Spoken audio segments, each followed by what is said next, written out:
میں مبلغ بنوں سنتوں کا،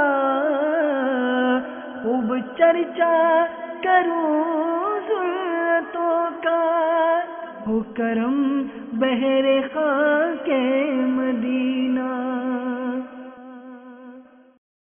الحمدللہ رب العالمین، والصلاة والسلام علی سید المرسلین، اما بعد فاعوذ باللہ من الشیطان الرجیم، بسم اللہ الرحمن الرحیم۔ الصلاة والسلام علیک یا رسول اللہ وعلی آلک وصحابک یا حبیب اللہ۔ الصلاة والسلام علیک یا نبی اللہ وعلی آلک وصحابک یا نور اللہ۔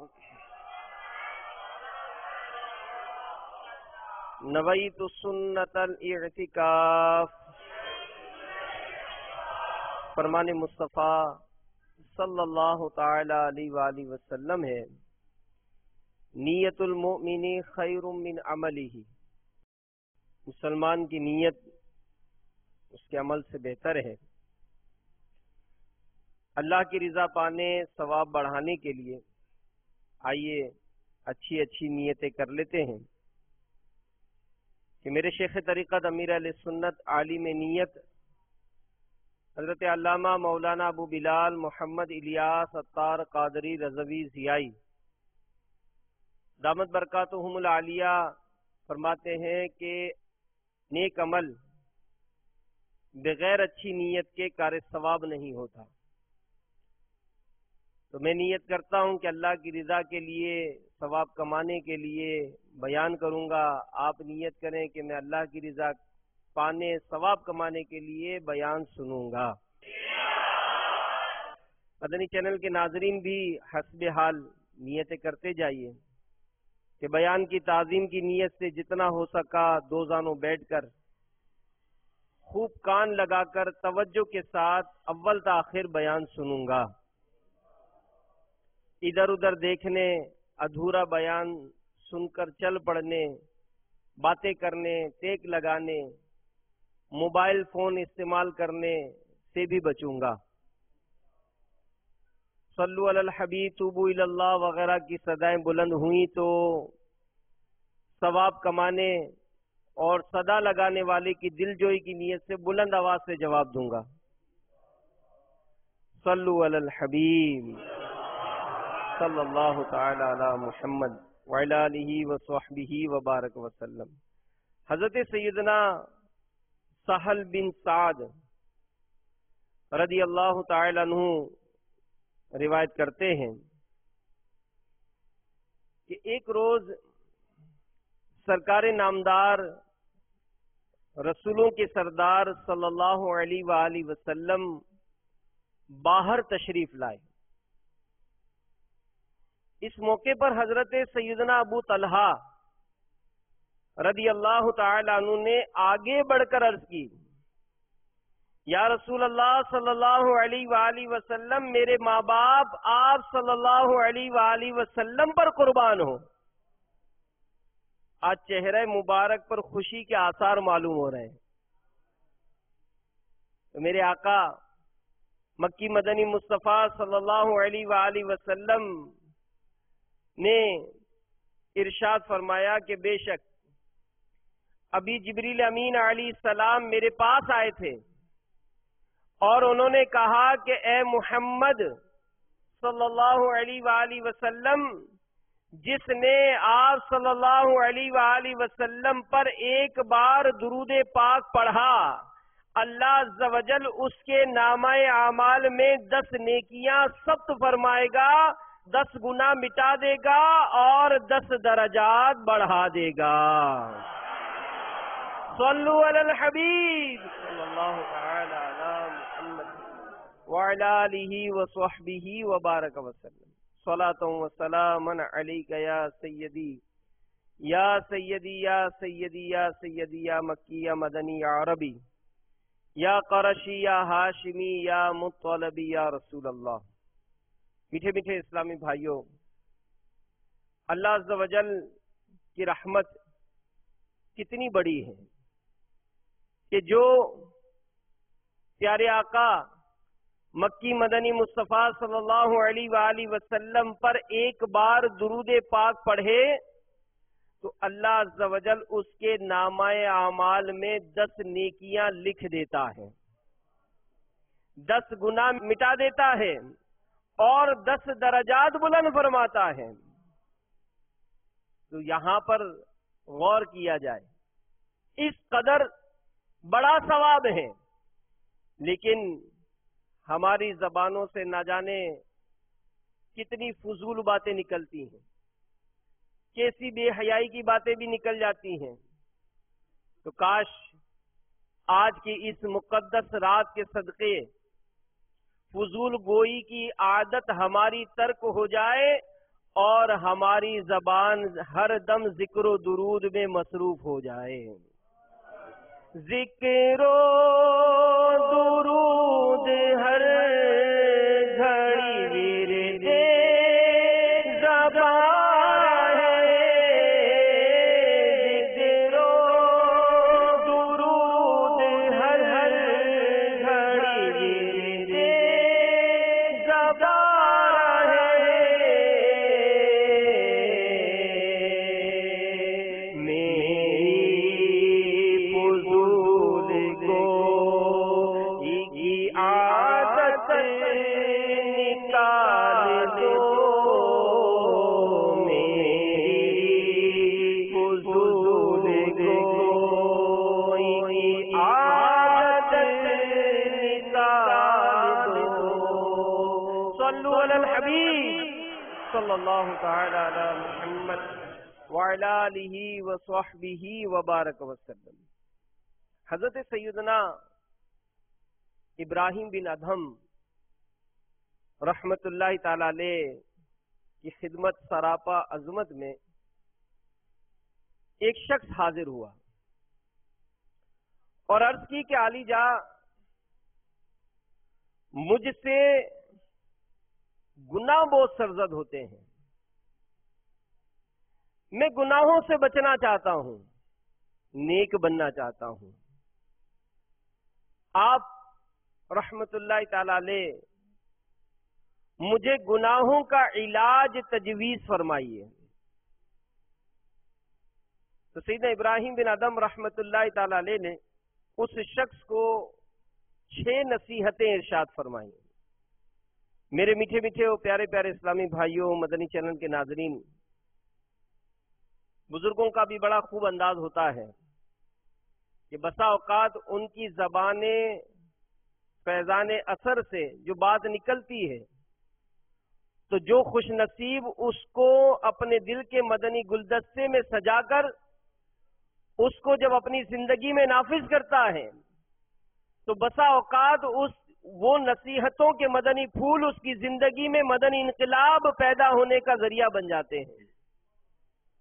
تو سیدنا ابراہیم بن ادہم علیہ رحمت اللہ الاکرم نے پہلی نصیحت کرتے ہوئے فرمایا کہ اے شخص، جب گناہ کرنے کا پکا ارادہ ہو جائے تو اللہ عز و جل کا رزق کھانا چھوڑ دینا۔ اس شخص نے حیرت سے عرض کی کہ حضرت، آپ کیسی نصیحت ارشاد فرما رہے ہیں؟ یہ کیسے ہو سکتا ہے جبکہ رزاق عز و جل وہی ہے؟ تو میں اس کی روزی چھوڑ کر بھلا کس کی کھاؤں گا؟ تو آپ رحمت اللہ تعالی علیہ نے ارشاد فرمایا کہ دیکھو کتنی بری بات ہے کہ جس پروردگار عز و جل کی روزی کھاؤ اسی کی نافرمانی بھی کرتے رہو۔ پھر آپ رحمت اللہ تعالی علیہ نے دوسری نصیحت ارشاد فرمائی کہ جب بھی گناہ کا ارادہ ہو جائے تو اللہ عز و جل کے ملک سے نکل جانا۔ اس نے عرض کی حضور یہ بھی کیسے ہو سکتا ہے؟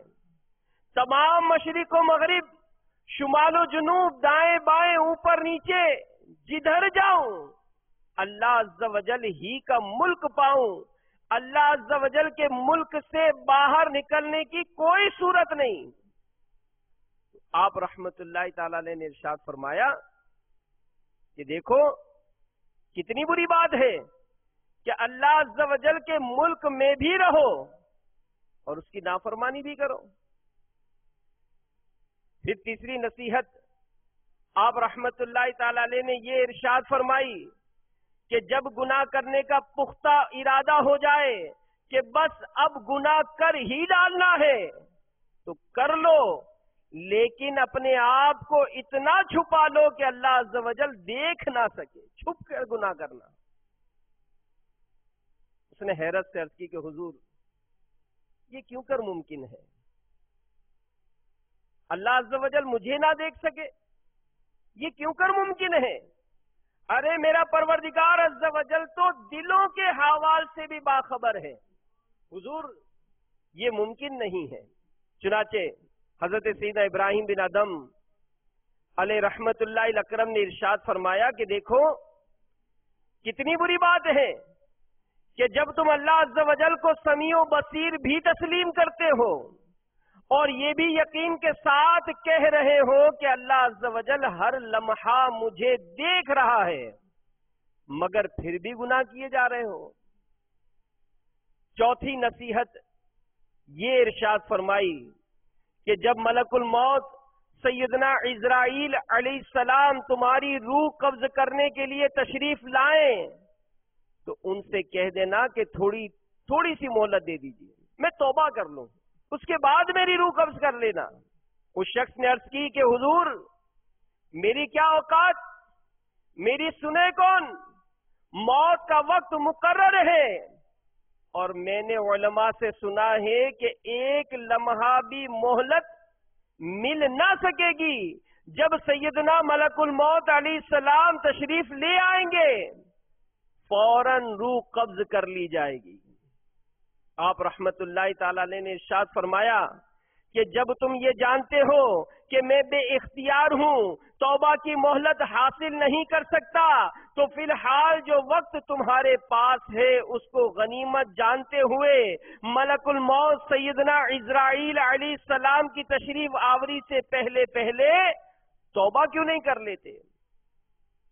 پھر آپ رحمت اللہ تعالی علیہ نے پانچویں نصیحت ارشاد فرمائی کہ جب تمہاری موت واقع ہو جائے تمہارے چاہنے والے تمہیں قبر میں لٹا کر چلے جائیں گے، کچھ ہی دیر میں قبر کی دیواریں ہلیں گی اور قبر چیرتے ہوئے دو خوفناک چہرے والے فرشتے تمہاری قبر میں تشریف لائیں گے جنہیں منکر نکیر کہا جاتا ہے۔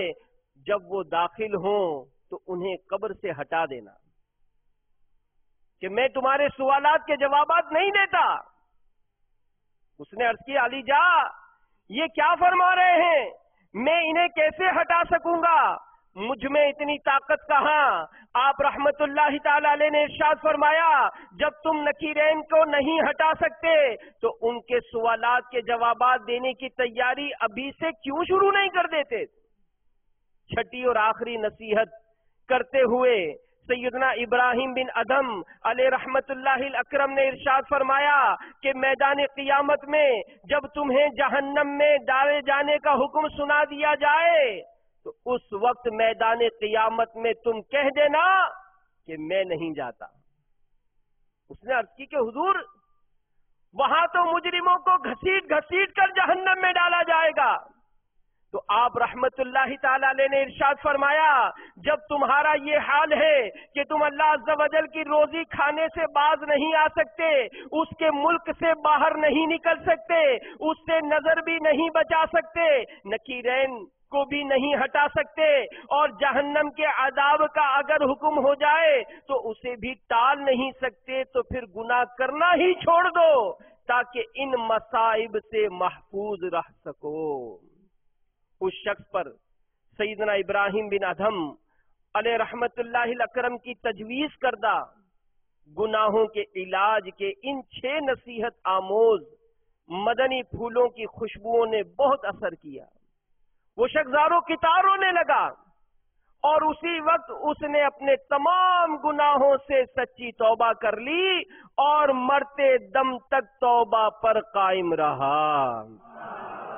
مجھے سچی توبہ کی توفیق دے دے. مجھے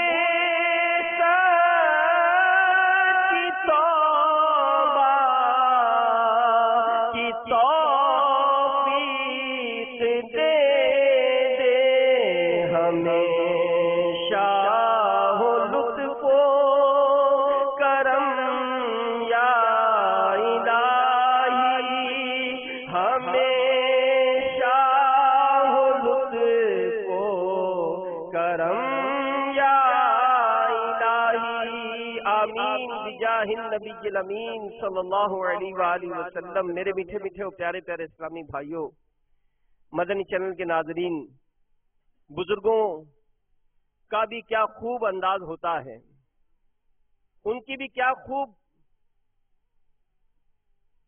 برکتیں ہیں کہ جو ان اللہ کے نیک بندوں کا فیض حاصل کر لیتا ہے، ان کے عطا کردہ مدنی پھولوں کو اپنے دل کے مدنی گلدستے میں سجا لیتا ہے، تو بسا اوقات ایسا کرم ہو جاتا ہے کہ سال ہا سال کی بری عادتیں یک لخت چھوٹ جاتی ہیں.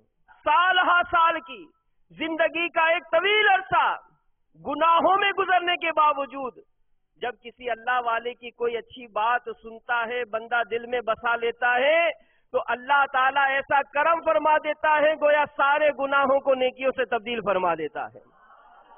کل تک جو اپنی زندگی گناہوں میں گزارتا تھا، کل تک جو نماز کی طرف نہیں بڑھتا تھا، جب سچی توبہ کر لیتا ہے، گناہوں کا علاج کر لیتا ہے، تو اللہ تعالیٰ ایسا کرم فرما دیتا ہے کہ اس خوش نصیب کو مسجد کا امام بنا دیتا ہے. تو یہ زندگی کا جائزہ، یہ اپنی زندگی کا جائزہ لینا، اس کا احتساب کرنا، اس کی فکر مدینہ کرنا، گویا یہ میرے میٹھے میٹھے اسلامی بھائیوں زندگی کو تبدیل کرنے کا ایک بہترین ذریعہ بن جاتا ہے.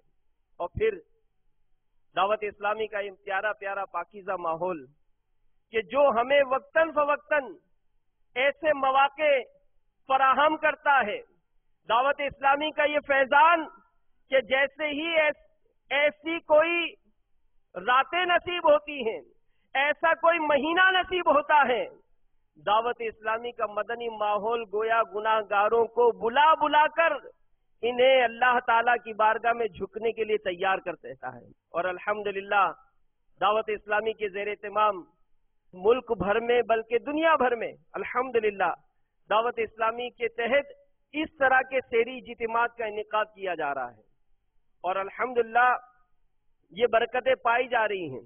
تو میرے میٹھے میٹھے اور پیارے پیارے اسلامی بھائیوں، مدنی چینل کے ناظرین، سیدنا ابراہیم بن ادم رحمت اللہ تعالی علیہ کے عطا کردہ ان گناہوں کے علاج کے مدنی پھول کے بارے میں ذرا غور کرتے جائیے.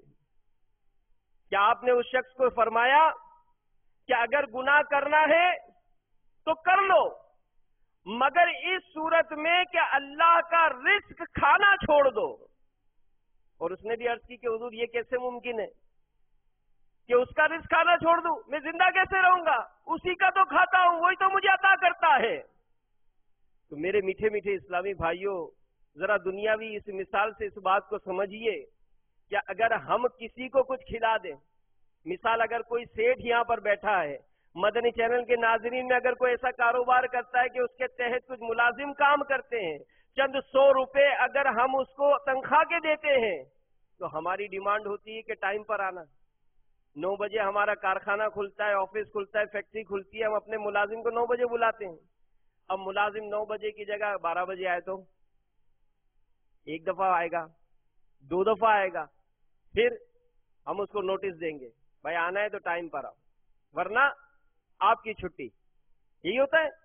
تو اس طرح سے میرے میٹھے میٹھے اسلامی بھائیوں، مدنی چینل کے ناظرین، ہم جس کو کچھ دیں، ہماری ڈیمانڈ ہوتی ہے کہ ہماری ہر بات پر وہ عمل کرے، اور جب کبھی وہ عمل نہیں کرتا ہم اس کو دی ہوئی وہ مراعات، وہ فیسلٹی روک لیتے ہیں، یہاں تک کہ نوکری سے نکال دیتے ہیں۔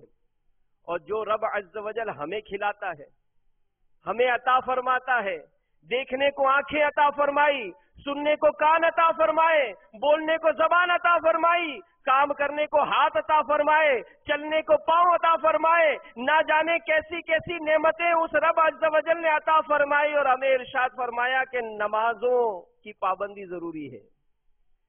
رمضان کا مہینہ آئے گا تو جو مسلمان عاقل بالغ مرد اور عورت ہیں انہیں رمضان کے روزے رکھنے ہیں، جو استطاعت رکھیں گے وہ حج کریں گے، اور ہم جناب اس میں اپنی کوتاہیوں پر نظر کریں۔ ہمیں تو حکم ہوا کہ فلاں فلاں کام مت کرو، مگر پھر بھی نافرمانی کیے جا رہے ہیں، اور یہ کتنی بے غیرتی کی بات ہے کہ اس کی روزی کھائے چلے جانے کے باوجود اس کی نافرمانی کا بازار گرم کر رکھا ہے۔ دوسری نصیحت فرمائی کہ گناہ کرنا ہے تو اللہ کے ملک سے باہر چلے جاؤ، اور ظاہر ہے یہ ناممکن ہے۔ تو میرے میٹھے میٹھے اسلامی بھائیوں، اگر ہم کسی کے گھر مہمان بنتے ہیں اور ہمارا وہاں اس کی جو جگہ ہے اس کی حفاظت کا بھی ذہن بنتا ہے نا کہ مجھ سے اس مکان کا جس کا وہ مالک ہے اس کا کوئی نقصان نہیں ہونا پائے۔ تو میرے میٹھے میٹھے اسلامی بھائیوں، اللہ تبارک و تعالی جو کہ ہمارا خالق و مالک ہے اس کی بادشاہی میں رہیں، پھر بھی اس کی نافرمانی کریں۔ پھر تیسری بات جو آپ نے ارشاد فرمائی کہ ایسی جگہ جا کر گناہ کرو جہاں کے اللہ تبارک و تعالی تمہیں نہ دیکھ سکے۔ تو ہم غور کریں اور سوچیں کہ ہمارا عقیدہ، ہمارا ایمان ہے کہ اللہ تبارک و تعالی ہمیں ہر وقت ملاحظہ کر رہا ہے، تو آخر گناہ کرتے وقت یہ احساس کیوں ختم ہو جاتا ہے؟ گناہ کرتے وقت ہمیں اس بات کا احساس کیوں ختم ہو جاتا ہے کہ رب عز و جل ہمیں ہر وقت دیکھ رہا ہے؟ بغداد معلیٰ میں ایک شخص نے ایک عورت کو پکڑ لیا اور اس پر خنجر نکال لیا۔ لوگ دور سے تماشا دیکھ رہے تھے، کسی کی ہمت نہیں تھی کہ وہ عورت کو اس بدمعاش کے ہاتھ سے، اس کے چنگل سے آزاد کرا سکے۔ اتنے میں ایک بزرگ رحمت اللہ تعالی علیہ وہاں سے گزرے، قریب جا کر اس بدمعاش کے کان میں کچھ کہا اور آگے بڑھ گئے۔ اس پر ایک لرزہ طاری ہوا، گرا اور بے ہوش ہو گیا، عورت بھی چھوٹ گئی، خنجر بھی چھوٹ گیا۔ عورت وہاں سے بھاگ گئی۔ جب اس کو ہوش آیا تو لوگوں سے اس نے پوچھا کہ میرے قریب کون آیا تھا؟ کہا فلاں بزرگ تشریف لائے تھے۔ کہا ان کا نام کیا ہے؟ لوگوں نے بتایا زمانے کے ولی حضرت سیدنا بشر حافی علیہ رحمت اللہ الکافی تھے۔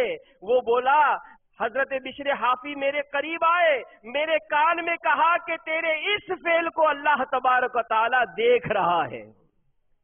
بس وہ بات تاثیر کا تیر بن کر میرے دل میں پیوست ہو گئی۔ میں خوف خدا سے کانپ اٹھا اور مجھے یہ احساس پیدا ہوا کہ میں کتنا بے شرم ہوں کہ میرا رب عز و جل مجھے دیکھ رہا ہے، جس بے حیائی کا میں کام کر رہا ہوں۔ بس مجھے اس احساس نے تڑپا کر گرایا اور میں بے ہوش ہو گیا۔ اتنا کہنے کے بعد وہ بدمعاش نہایت ہی درد و رقت کے ساتھ چیخنے لگا، خوف خدا سے کانپنے لگا۔ اسی خوف سے اس کو بخار چڑھا اور لکھا گیا کہ 1 ہفتے کے اندر اندر اس کا انتقال ہو گیا۔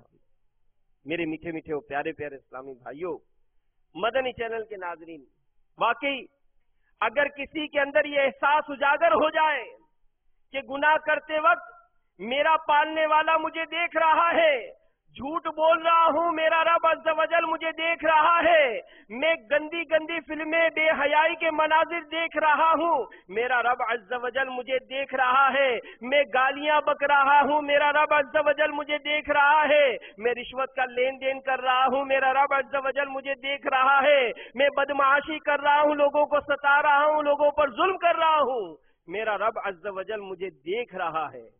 تو میرے میٹھے میٹھے اسلامی بھائیوں، جب یہ احساس پیدا ہو جائے گا تو یقیناً گناہ سے بچنے کی کوئی صورت بھی بن جائے گی۔ اور یاد رکھیے، یہ بسا اوقات ایسا معاملہ ہوتا ہے کہ انسان یوں بظاہر لوگوں کے سامنے حجاب کرتا ہے گناہوں سے، گناہ کرنے کا، لیکن جب اکیلا ہوتا ہے تو بسا اوقات نفس و شیطان کی اتنی شرارتیں ہو جاتی ہیں کہ وہ گناہ سے بچ نہیں پاتا۔ ذرا دل کے کانوں سے یہ بات غور سے سنیے کہ یہ گناہ جو کیے جاتے ہیں یہ کس قدر ہلاکت خیز ہوتے ہیں۔ حدیث پاک میں آتا ہے کہ بندہ جب گناہ کرتا ہے تو اس کے دل پر ایک سیاہ نقطہ لگا دیا جاتا ہے، پھر جب دوبارہ گناہ کرتا ہے تو دل پر ایک اور سیاہ نقطہ لگا دیا جاتا ہے، یہاں تک کہ اس کا سارا دل سیاہ ہو جاتا ہے۔ اور یہ جو گناہ ہے نا، بزرگوں نے لکھا ہے کہ یہ گناہ کفر کے قاصد ہیں، یعنی اس گناہ کو کرنے میں ہی بندہ اس قدر دلیر ہو جاتا ہے کہ پھر ایک وقت ایسا آتا ہے کہ وہ اللہ تبارک و تعالیٰ کے احکامات کی بے باکی کے ساتھ اس کی خلاف ورزیاں کرتا ہے، یہاں تک کہ بسا اوقات اس کا ایمان تک ضائع ہو جاتا ہے۔ تو میرے میٹھے میٹھے اسلامی بھائیوں، گناہوں کی کیفیت پر غور کرتے جائیے کہ آج ہمارا عالم کیا ہے۔ ہم ہنس ہنس کے گناہ کرتے ہیں، گناہ کرنے پر کوئی شرمندگی نہیں ہوتی، اور بزرگوں نے لکھا ہے کہ جو ہنس ہنس کر گناہ کرتا ہے وہ روتا ہوا جہنم میں داخل ہوگا۔ میرے میٹھے میٹھے اور پیارے پیارے اسلامی بھائیوں، ان گناہوں کی عادت چھوڑانے کی کوشش کیجیے۔ یہ اللہ ہی کی تو رحمت ہے کہ ایک مرتبہ پھر جیتے جی ہمیں یہ مبارک گھڑیاں، یہ مبارک راتیں، یہ مبارک ساعتیں، یہ مبارک ماحول یہ ہمیں عطا ہو گیا۔ کیا اس میں بھی ہم توبہ نہیں کریں گے؟ کیا اس میں بھی اپنا محاسبہ نہیں کریں گے؟ کیا اس میں بھی اپنے بارے میں غور و فکر نہیں کریں گے؟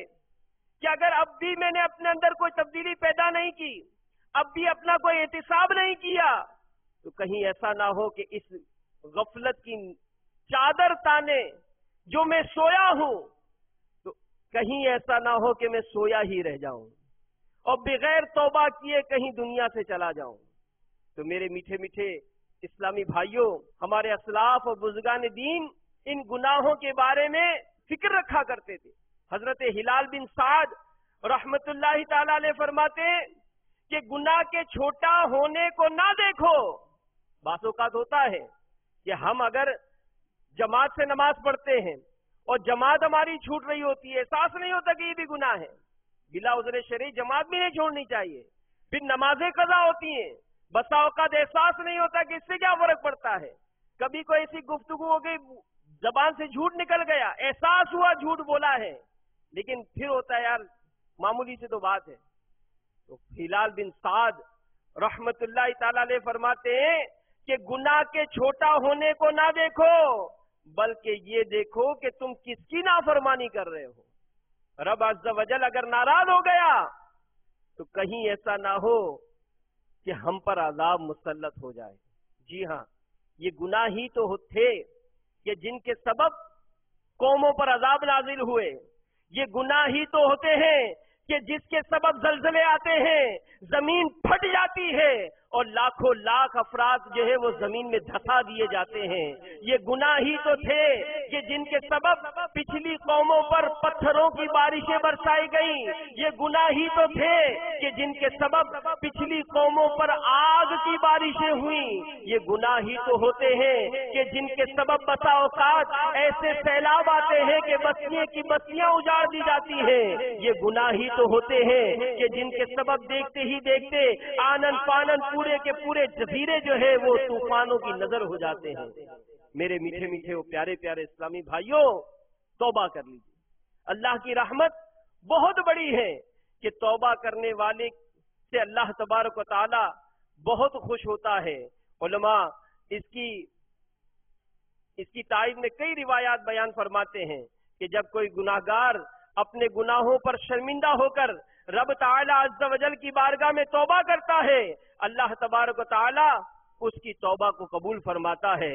چنانچہ حضور نبی کریم صلی اللہ علیہ وآلہ وسلم کا فرمان عالی شان ہے کہ اللہ عز و جل ارشاد فرماتا ہے، اے ابن آدم تو میری بارگاہ میں کھڑا ہو، میری رحمت تیری طرف چل کر آئے گی، اور تو میری طرف چل کر آ، میری رحمت تیری طرف دوڑ کر آئے گی۔ گناہ کی طرف ہماری کتنے تیزی سے قدم جاتے ہیں۔ ارے اپنی اس گناہوں بھری زندگی پر ندامت کے آنسو بہا کر رب تعالیٰ کی رحمت کی طرف تھوڑی نظر تو کیجئے، بڑھے تو صحیح، اپنے آپ کو راضی تو کیجئے۔ اللہ تبارک و تعالیٰ کی رحمت کس قدر توبہ کرنے والے پر برستی ہے۔ چنانچہ محسن انسانیت صلی اللہ علیہ وآلہ وسلم کا فرمان عالی شان ہے، جب بندہ اپنے گناہوں سے توبہ کر لیتا ہے، اللہ عز و جل اس کے محافظ فرشتوں اس کے اعضاء کو اس کے گناہ بھلا دیتا ہے، زمین پر سے اس کے گناہوں کے نشانات مٹا دیتا ہے، یہاں تک کہ وہ قیامت کے دن اللہ عز و جل سے اس حال میں ملے گا کہ اللہ عز و جل کی طرف سے اس پر اس کے گناہوں کا کوئی گواہ ہی نہ ہوگا۔ کیوں کہ ہم جو کام کرتے ہیں، ہم زمین پر رہ کر گناہ کرتے ہیں، یہ زمین ہمارے گناہوں کی گواہ ہو جاتی ہے۔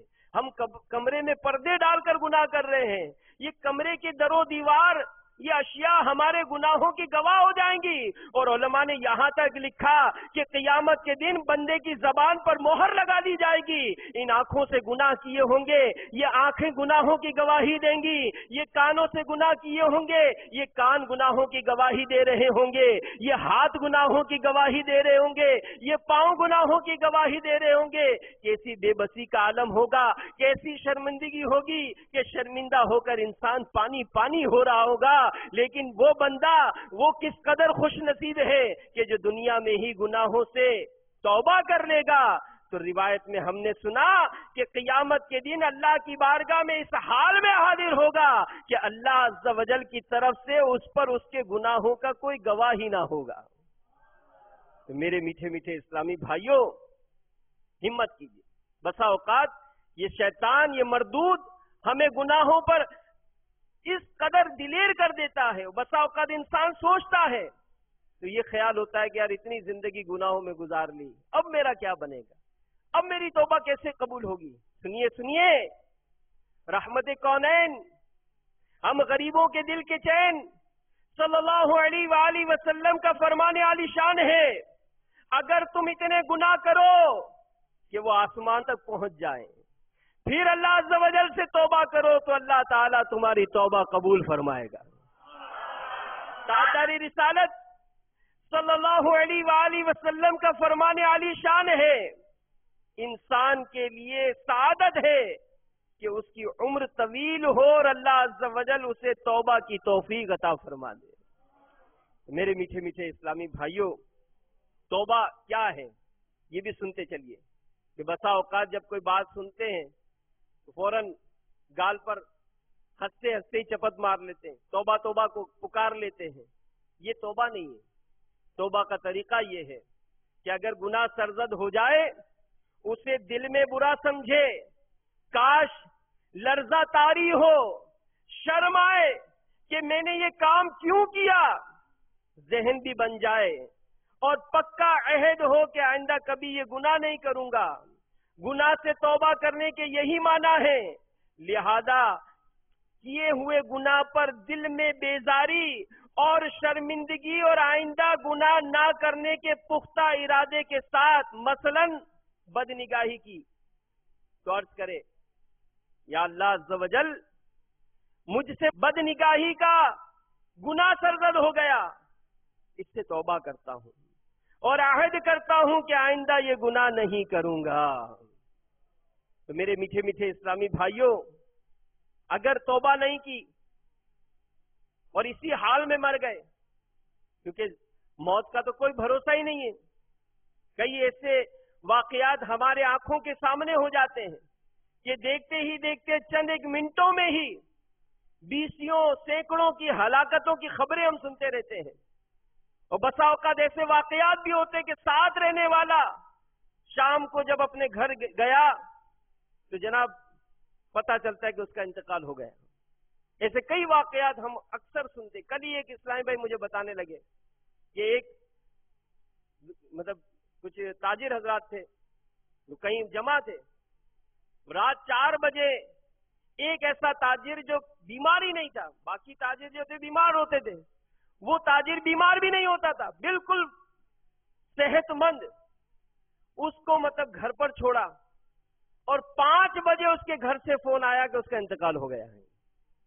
تو میرے میٹھے میٹھے اسلامی بھائیوں، زندگی کا کوئی بھروسہ نہیں۔ آج اگر عمر 18 سال ہے، 20 سال ہے، 25 سال ہے، 30 سال ہے، یہ سوچ کر کہ جناب 50 سال کی عمر ہو جائے گی پھر توبہ کر لوں گا، 60 سال کی عمر ہو جائے گی تو توبہ کر لوں گا، تو اپنے محلے میں، علاقے میں ذرا نظر تو دوڑائیں کہ بوڑھے ہیں کتنے بوڑھے ہیں، بوڑھا ہوتا کون ہے؟ تو اگر اسی حال میں ہماری موت واقع ہو گئی، اسی حال میں ہماری جسم سے کپڑے اتار کر کفن پہنایا گیا، اسی حال میں کندھے پر لاد کر جب ہمیں اندھیری قبر میں اتار دیا گیا، اگر رب تعالی ناراض ہوا تو پھر ہمارا کیا بنے گا؟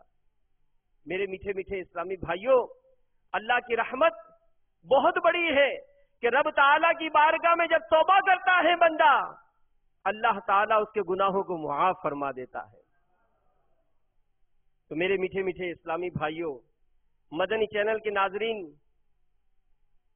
یاد رکھیے کہ بظاہر ہم سے بہت سارے گناہ ہوتے ہیں، ہم اس کی ہلاکت خیزیاں سمجھنے کے لیے تیار نہیں ہوتے۔ معاشرے میں ایک بہت بڑی تعداد ہے جو نمازیں قضا کرتی ہے، سنیے، بلا عذر جو ایک وقت کی نماز کو قضا کرتا ہے، ایک حدیث پاک میں آتا ہے کہ جس نے قصدن جان بوجھ کر نماز چھوڑی، اس کا نام دوزخ کے اس دروازے پر لکھ دیا جائے گا جس میں وہ داخل ہوگا۔ اے بری باتیں کرنے والوں، گندی باتوں سے محفلیں سجانے والوں، گندے واقعات سنانے والوں، سوچ لیجئے کہ بزرگوں نے فرمایا کہ جو فحش کلامی کرے گا قیامت کے دن کتے کی شکل میں اٹھایا جائے گا۔ جب انسان جھوٹ بولتا ہے، اس کے منہ سے ایسی بدبو نکلتی ہے کہ اس بدبو سے فرشتہ 1 میل دور چلا جاتا ہے۔ ایک حدیث میں یہاں تک آیا، میرے آقا صلی اللہ علیہ وآلہ وسلم نے فرمایا کہ رات میرے پاس 2 شخص آئے اور مجھے کہا کہ اٹھیے، میں ان کے ساتھ چل پڑا۔ اس طویل حدیث میں یہ بھی ہے کہ میں نے دیکھا کہ ایک شخص بیٹھا ہوا ہے، دوسرا شخص کھڑا ہے، اس کے ہاتھ میں ایک لکڑی ہے جس میں لوہا لگا ہوا ہے۔ اس شخص نے اس بیٹھے ہوئے شخص کی بانھ میں وہ لوہا ڈالا اور کھینچ کر گدی تک لے آیا، پھر اس نے بائیں طرف ڈالا اور کھینچ تک گدی تک لایا، اتنے میں پہلا گال درست ہو چکا تھا۔ میں نے کہا کہ یہ کون ہے؟ تو بتایا گیا کہ یہ وہ شخص ہے جو جھوٹ بولا کرتا تھا۔ آج معاشرے میں جھوٹ کتنا عام ہے، اور جو اپنی آنکھوں کو حرام سے بھرتا ہے، فلمیں دیکھی جاتی ہیں، ڈرامے دیکھے جاتے ہیں، تو یاد رکھیے علماء نے فرمایا کہ قیامت کے دن اس کی آنکھ میں آگ کی سلائی پھیری جائے گی۔ معمولی سا کچرا چلا جاتا ہے، اس کچرے کی تکلیف برداشت نہیں ہوتی۔ ذرا سوچئے کہ فرشتے پکڑ کر جب قیامت کے میدان میں اس کی آنکھ میں آگ کی سلائی پھیریں گے، کس قدر چیخو پکار ہوگی۔ آج بچے کو کاجل لگانے کے لیے ماں اپنے پیروں میں پھنساتی ہے اور کاجل لگاتی ہے، ذرا سا تیز کاجل ہوتا ہے تو ہماری بھی بسا اوقات سرما وغیرہ ڈالتے ہیں تو ہمیں تکلیف ہوتی ہے۔ اس وقت کیسی تکلیف برداشت کر سکیں گے؟ جو اپنے کانوں کو حرام سے بھرے گا، اس کے کانوں میں سیسا ڈیلا جائے گا، کیسے برداشت کریں گے؟ تو میرے میٹھے میٹھے اسلامی بھائیوں، ہم اپنا محاسبہ کر لیں، غور کر لیں کہ اگر اسی طرح سے زندگی گزارتے رہے اور توبہ کیے بغیر اگر اس طرح دنیا سے چلے گئے تو کہیں ایسا نہ ہو کہ ہلاکت و بربادی ہمارا مقدر ہو جائے۔ پھر ابراہیم بن ادھم رحمت اللہ تعالی علیہ نے یہ جو فرمایا کہ جب اسرائیل علیہ السلام تشریف لائیں تو کہہ دینا کہ مجھے تھوڑی دیر مہلت دیجئے، میں توبہ کر لوں، اس وقت توبہ کا موقع نہیں ملے گا. تو ہر وقت توبہ کرنی چاہیے. اور میرے شیخ طریقت امیر اہل سنت تو یہاں تک فرماتے کہ رات جب سوئیں تو اپنی زندگی بھر کا احتساب کریں، نماز توبہ ادا کریں اور زندگی بھر کا احتساب کر کے رب تعالیٰ کی بارگاہ میں توبہ کر کے سوئیں کہ کہیں ایسا نہ ہو صبح اٹھنا ہی نصیب نہ ہو.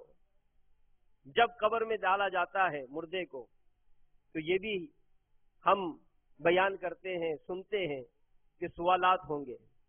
مر رب کا، تیرا رب کون ہے؟ ما دینو کا، تیرا دین کیا ہے؟ پھر نبی کریم صلی اللہ علیہ وآلہ وسلم کی زیارت کرائی جائے گی، پوچھا جائے گا ان کے بارے میں تو کیا کہتا ہے؟ تو اگر دین کے بارے میں سیکھا نہیں ہوگا، عمل نہیں کیا ہوگا، سوالات کی تیاری نہیں کی ہوگی، تو علماء نے لکھا کہ بندہ کہے گا میں کچھ نہیں جانتا، میں کچھ نہیں جانتا، اور سرکار علیہ الصلوۃ والسلام کو پہچاننے سے بھی انکار کر دے گا. تو اس وقت اس بد نصیب کو آگ کے کفن سے تبدیل کر دیا جائے گا، اس کو فرشتے آگ کے گرزوں سے مار لگائیں گے، یہاں تک کہ اس کی قبر میں سانپ اور بچھو مسلط کیے جائیں گے. ایک روایت میں یہاں تک آیا کہ قبر کی دیواریں آپس میں مل جائیں گی، یہاں تک کہ ایک طرف کی پسلیاں دوسری طرف کی پسلی میں پیوست ہو جائیں گی. تو کیسے برداشت ہوگا؟ کس طرح اس عذاب قبر سے بچ سکیں گے؟ اور جب قیامت کا میدان ہوگا، نامہ اعمال کھولا جائے گا، اور اگر جہنم میں ڈالے جانے کا فیصلہ ہوا تو آج تو دنیا کی سورس ہے، ہماری بیک بڑی مضبوط ہے، تعلقات بہت ہیں، اسلحہ ہے، طاقت ہے، زور ہے. قیامت کے دن کہاں سے طاقت لائیں گے؟ کون سا زور استعمال کریں گے؟ کہ اگر جب پکار ہوگی وَامْتَازُوا الْيَوْمَ أَيُّهَا الْمُجْرِمُونَ، کہ مجرموں الگ الگ ہو جاؤ، اور اگر جہنم میں ڈالے جانے کا حکم ہوا تو علماء نے لکھا ہے کہ گناہ گاروں کو گھسیٹ گھسیٹ کر جہنم میں پھینکا جائے گا. کون سی طاقت بچائے گی؟ تو میرے میٹھے میٹھے اسلامی بھائیوں، احتساب، غور کریں اور سوچیں کہ رب تعالیٰ نے مجھے اتنی نعمتیں عطا کی، اتنا کچھ نوازا، میں نے ان نعمتوں کے شکرانے میں کیا کیا؟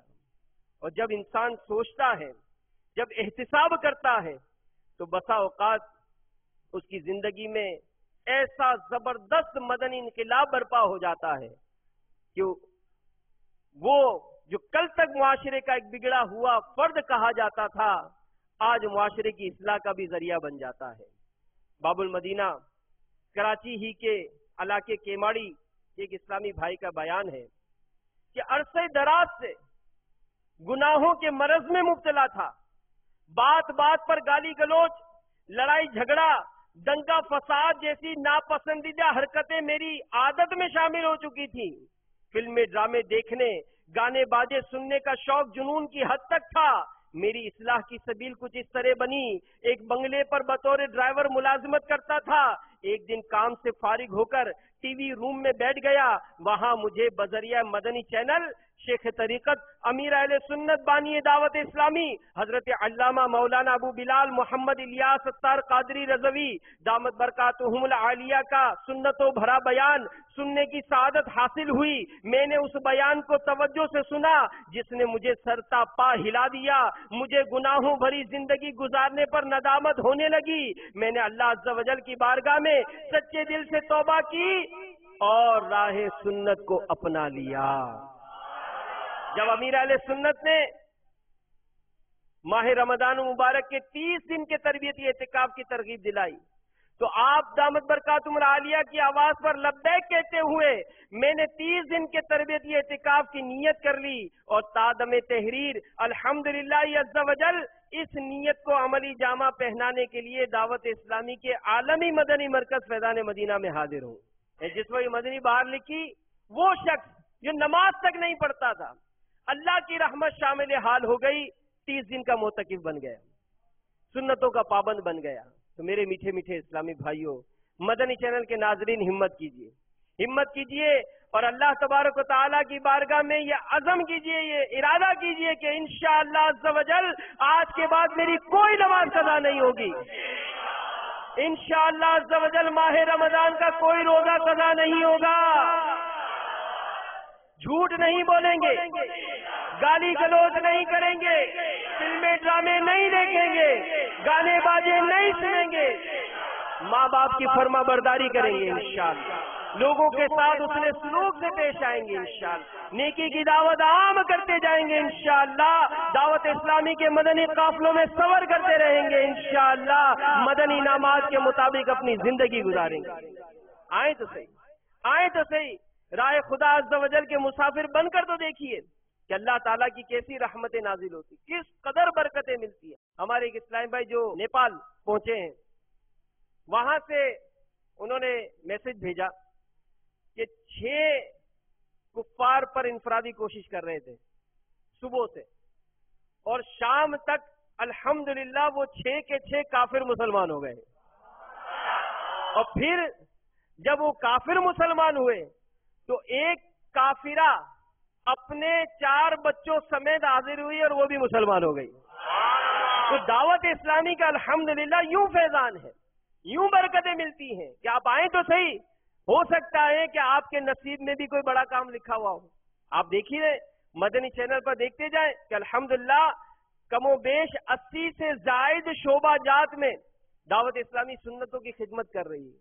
اب آپ کہیں گے یار ابھی تو 40 کہتے تھے، 63 کہتے تھے، 80 کیسے ہوگا؟ جی ہاں، یہ مدنی چینل کے ذریعے جو شعبہ جات والے دیکھتے ہیں وہ رابطہ کرتے ہیں، اور جب رابطہ کرتے ہیں تو انہیں بتایا جاتا ہے کہ آپ بھی تو اپنے شعبوں میں اسی طرح سنتوں کی خدمت کر سکتے ہیں۔ تو الحمدللہ یوں مختلف شعبہ جات میں دعوت اسلامی ترقیاں کرتی جا رہی ہے، اور انشاءاللہ دنیا بھر میں خوب نیکی کی دعوت عام کرتے جائیں گے انشاءاللہ۔ تو ہم میں سے ہر کوئی یہ سوچیں کہ میرے حصے کا کیا کام ہے، میں کیا کر سکتا ہوں، میں دین کی کس طرح خدمت کر سکتا ہوں، میں مدرسے تعمیر کرا سکتا ہوں، میں مسجدیں تعمیر کرا سکتا ہوں، میں اپنے شعبے میں کس طرح مدنی قافلوں کو لا سکتا ہوں، میں خود اپنے آپ کو 12 ماہ کے لیے وقف مدینہ کے لیے، 30 دن کے لیے، 92 دن کے لیے میں پیش کروں تاکہ مجھ سے بھی اللہ تعالیٰ کوئی دین کی خدمت لے لے۔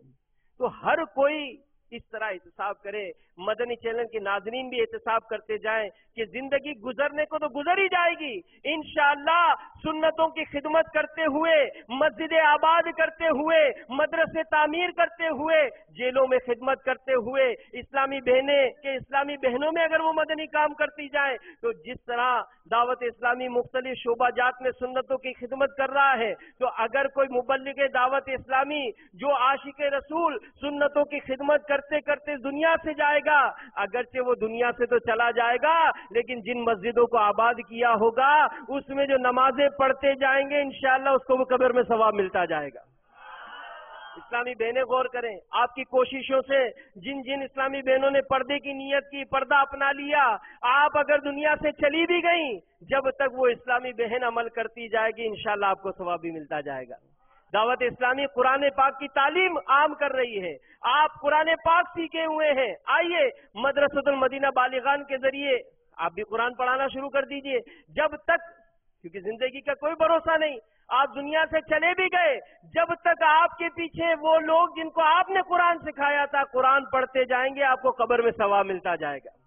یہ گھاٹے کا سودا نہیں ہے، اس کے لیے ہمت اور حوصلہ کرتے جائیے۔ شیخ طریقت امیر اہل سنت نقل فرماتے ہیں اسی اپنے رسالے کفن کی واپسی میں کہ حضرت سیدنا عیسیٰ روح اللہ علی نبینا علیہ الصلوۃ والسلام کے دور کا واقعہ ہے۔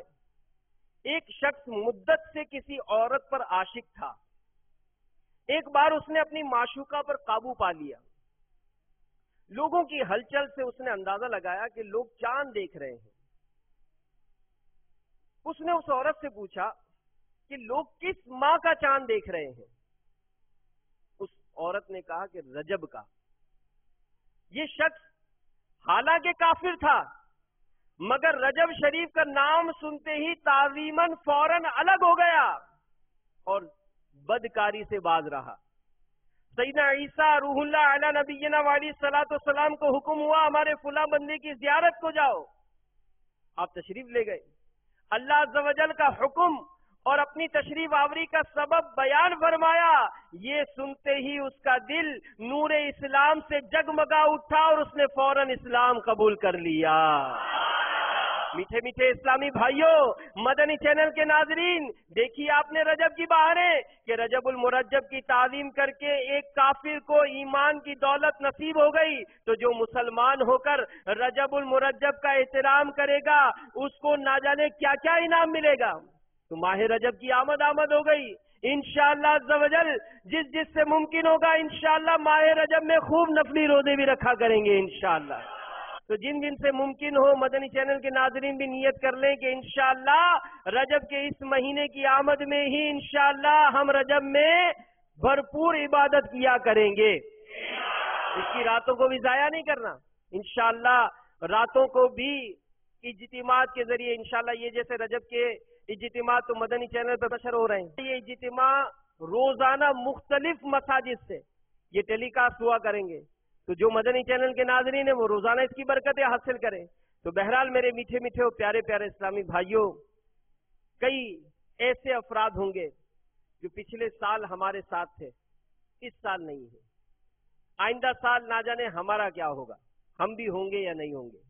تو اللہ تعالیٰ نے ہمیں یہ ماہ رجب نصیب فرما دیا، تو اب ہمت کیجیے اور عبادت کے لیے کمر باندھ لیجیے۔ کون کون نیت کرتا ہے انشاءاللہ 30 دن مدنی قافلے میں سفر کریں گے؟ ہاتھ اٹھا کر رکھے تاکہ ہمارے مدنی چینل کے ذریعے عاشقان رسول آپ کو بھی دیکھ رہے ہیں، ہو سکتا ہے کہ آپ کی نیت کو دیکھ کر کوئی مدنی چینل کا ناظر بھی SMS بھیج دے کہ انشاءاللہ ان عاشقان رسول کے ساتھ میں بھی مدنی قافلے میں سفر کروں گا۔ ماشاءاللہ۔ تو اللہ تعالی ہمیں اس کی برکتیں نصیب فرمائے اور خوب خوب نیکی کی دعوت کو عام کرنے کا جذبہ عطا فرمائے۔ دعوت اسلامی جو آپ کی اپنی تحریک ہے اور آپ دیکھ بھی رہے ہیں مدنی چینل کے ذریعے، آپ سب یہاں جو موجود ہیں جو مدنی چینل پر ہیں، کہ کس طرح دنیا بھر میں اس کا پیغام عام ہوتا جا رہا ہے۔ اب ظاہر ہے جامعات ہیں، مدارس ہیں، جیلوں میں کام ہے، اسلامی بہنوں میں کام ہے، تو وکیلوں میں کام ہے، تو جناب ہمارے صحافیوں میں کام ہے، تو مختلف ڈاکٹرز، ہومیوپیتھک ڈاکٹر، حکیم، تو اس طرح سے مختلف جو 80 سے زائد شعبہ جات ہیں۔ اب آپ خود سمجھتے ہیں کہ اس قدر بڑا کام، اس بڑے کام کے لیے بڑے اخراجات بھی، خود آپ کا یہ مدنی چینل جو آپ گھر بیٹھ کر اس کی برکتیں لوٹتے ہیں، تو دعوت اسلامی ظاہر ہے یہ آپ ہی اسلامی بھائیوں کے مدنی عطیات کے ذریعے ہی اپنے سارے کام سر انجام دیتی ہے۔ تو اب رجب شعبان کا جو مہینہ ہے، اس میں مسلمانوں کی بہت بڑی تعداد اپنی زکوٰۃ، صدقات، عطیات یہ بھی اپنے نکالتے ہیں، کیونکہ ظاہر ان مہینوں میں اجر و ثواب ہوتا ہے، رغبت ہوتی ہے عبادت کی، رمضان میں اجر و ثواب بڑھ جاتا ہے، تو یوں رغبت زیادہ ہوتی ہے، تو اس کے لیے بھی کیوں نہ نیت کر لیں کہ انشاءاللہ عز و جل نہ صرف دعوت اسلامی کو اپنے عطیات دیں گے بلکہ اپنی کوششوں سے انشاءاللہ بھرپور طور پر مدنی عطیات بھی جمع کریں گے۔ ہمارے مدنی چینل کے ناظرین بھی دنیا بھر میں جہاں بھی ہیں، آپ کو آپ کے اکاؤنٹس نمبر جو ہے وہ پیش کیے جاتے ہیں، ان کے ذریعے آپ بھی بھرپور تعاون کیجئے۔ مسجد دعوت اسلامی بناتی ہے، مدارس بناتی ہے، پھر ان جامعات میں ہزاروں طلبہ کے رہائش کا، پڑھانے کا، رکھنے کا بھی انتظام ہوتا ہے، پھر 72,000 سے زائد مدنی منع منیا صرف پاکستان میں ہی پڑھ رہے ہیں، تو ظاہر ان تمام کے کروڑ روپے کے اخراجات دعوت اسلامی اخراجات کرتی ہے، تو اس کے لیے قطرہ قطرہ دریا بنتا ہے، تو ہر کوئی اپنی بھرپور کوششیں کرے۔ اللہ تبارک و تعالی ہم سب کو دعوت اسلامی کے ان جملہ مدنی کاموں کے لیے بھی اپنے آپ کو پیش کرنے کی توفیق عطا فرمائے۔ صلو علی الحبیب صلی اللہ تعالی علی محمد وعلی آلہ وصحبہ وبارک وسلم۔ میں مبلغ بنوں سنتوں کا، خوب چرچا کروں سنتوں کا، ہو کرم بہر خاک مدینہ۔